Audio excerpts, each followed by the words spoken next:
வந்து சுதாங்க. நான் வந்து ஈக்கிழங்கூரில் இருக்கேன். ஆனால் நான் பிழைக்கிறதுக்காக சென்னைக்கு திருமுல்வாயிலில் இருக்கேன்.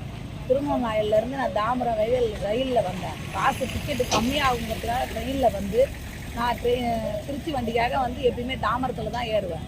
நான் தாம்பரத்தில் வந்து நின்றுட்டு இருக்கும்போது வழியவே கூப்பிட்டு ஏன்னா சும்மா நான் ரொம்ப நேரம் நின்றுட்டு இருக்கேன். ரொம்ப நேரம் நிற்கிறவங்கள வலுக்கட்டாயப்படுத்தி கூப்பிட்டு அந்த பஸ்ஸில் ஏற்றி 2 ஹவர் அந்த பஸ்ஸில் நான் ஒண்டி மட்டும்தான் இருந்தேன். ஆள் யாருமே ஏற்றவே இல்லை. என்ன 2 ஹவர் ஏறும்போதே ஆளுங்க இருக்காங்கன்னு சொல்லி ஏற்றிட்டு அது ஏறும்போதே டிக்கெட் வாங்கிட்டாங்க. நான் ஒண்டி தானே இருக்கேன், என்னை இறக்கி விடுங்கன்னதுக்கு காசுலாம் கொடுக்க முடியாது, இறங்கி நீங்கள் போங்க அப்படின்னு சொல்கிறாங்க. அப்புறம் நான் சரி கஷ்டப்படுறேன். நான் வந்து சென்னையில் வந்து நான் சித்தாள் வேலை தான் செய்கிறேன். எனக்கு கஷ்டமான வேலை. நம்ம இப்போ 250 ரூபா கொடுத்துட்டோமே, இந்த காசை கொடுத்துட்டு நம்ம எப்படி திரும்பி போகிறது அப்படின்ட்டு லேட்டானாலும் பரவாயில்லன்னுட்டு நான் அந்த பஸ்ஸுலேயே அவ்வளோ நேரம் உட்காந்துருந்தேன் தனியாகவே. அந்த பஸ்ஸில் நான் ஏறி உட்காரும்போது மணி 1:15. அந்த பஸ்ஸு கிளம்பும்போது கரெக்டாக 4:15 கிளம்புச்சு அந்த பஸ்ஸு.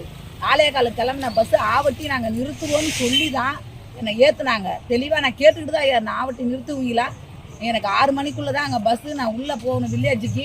நீங்கள் எத்தனை மணிக்கு போவீங்கன்னா சீக்கிரம் 10 நிமிஷத்தில் கிளம்பிடுன்னு சொல்லிவிட்டு என்னை கூப்பிட்டு வலையை ஏற்றிட்டு, ஆனால் 2 ஹவர் பஸ்லேயே வச்சுருந்துட்டு இப்போ கீழே கூப்பிட்டு வராத மேம்பாலத்திலே கூப்பிட்டு போய் ஒரு பொம்பளைக்கு பாதுகாப்பு இல்லாமல் மேலே இறக்கி விட்டு போக பார்த்தாங்க. அதனால் நான் போராட்டம் பண்ணி இப்போ நான் வந்து இந்த இடத்துல இறங்கிடுவேன். உங்கள் பேருமா? என் பேர் சுதா. கொஞ்சம் பெண்களுக்கு பாதுகாப்பு கொடுங்க. எல்லா டிரைவருங்களுக்கும் அனுப்புங்க. இதை எல்லா டிரைவருங்களும் கொஞ்சம் பாதுகாப்பு கொடுக்க சொல்லுங்கள். நான் தனியாக தான் இருக்கேன். எனக்கு சென்னையிலும் நான் தனியாக தான் இருக்கேன். எனக்கு எந்த பாதுகாப்பும் இல்லை. சென்னையிலே பாதுகாப்பாக வளர்ந்துடலாம் மாதிரி இந்த வில்லேஜுக்கு வரும்போது அவ்வளோ கோல்மால் பண்ணுறாங்க. பிளே ஸ்டோர் மற்றும் ஆப் ஸ்டோரில் இருந்து பாலிமர் செயலியை QR கோடு மூலம் பதிவிறக்கம் செய்யுங்கள். செய்திகளை உடனுக்குடன் பெறுங்கள்.